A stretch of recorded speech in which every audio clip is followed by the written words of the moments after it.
Okay, so we want to explore more this what if analysis. We want to learn more about goal, stake, and scenario manager. But before that, because we want to work with this solver, it's add-ins, and then you need to add that to your Excel. Just go to this file here, remove this file, and then options and add-ins, and then let's go to this go.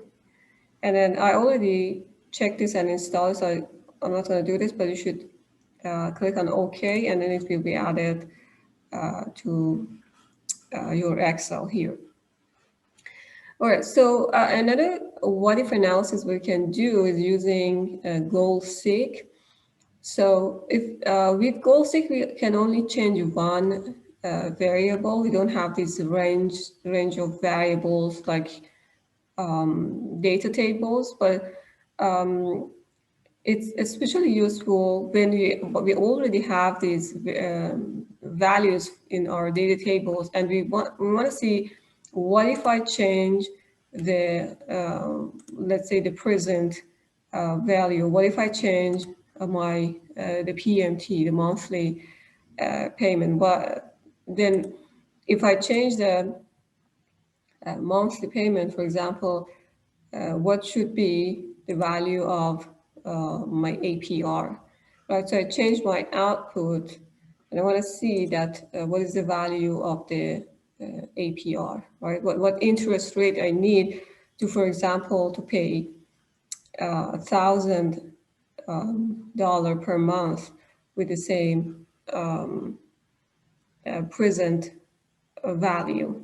Or you can change whatever the variable you want. I'm just thinking if it makes sense that if I pay $1,000, then what will be the, let's say the number of payment, right? All right, okay, so I go I click on this value and I go to what if analysis goal seek. It was already selected because that's what I want to change. And I said, what if I pay $1,000, then how, how many payments I should have, right? So by changing this cell means that I want to see that how this affects this one, right? Say, okay, and notice that how are all of these numbers are changing, and it says that this is my number of payments, which doesn't make sense because this is not an integer. So you see that goal seek has some shortcomings. For example, this one, I can't show, I can't tell Excel that, for example, this one needs to be an integer. This doesn't mean anything, right? So for that, to add constraints, we can use solver. But before that, let's, and you see when I don't click on OK, it gives me the original values. Another option under what if analysis is this scenario manager. And as its name implies, we can use this to compare different scenarios here.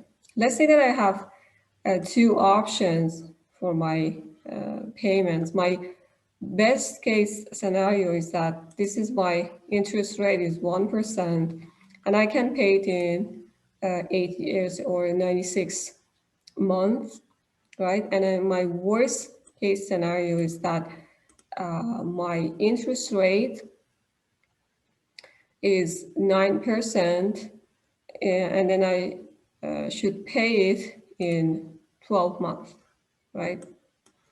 I want to compare these scenarios and then create a report out of that because it's easier to read and it's easier to compare when you have multiple scenarios. It's much easier for decision making, right? So what I do, I need to know that what are my inputs, right? So because I'm calculating the monthly payment, that's my target. I want to compare these monthly payments. I need to change these inputs, right?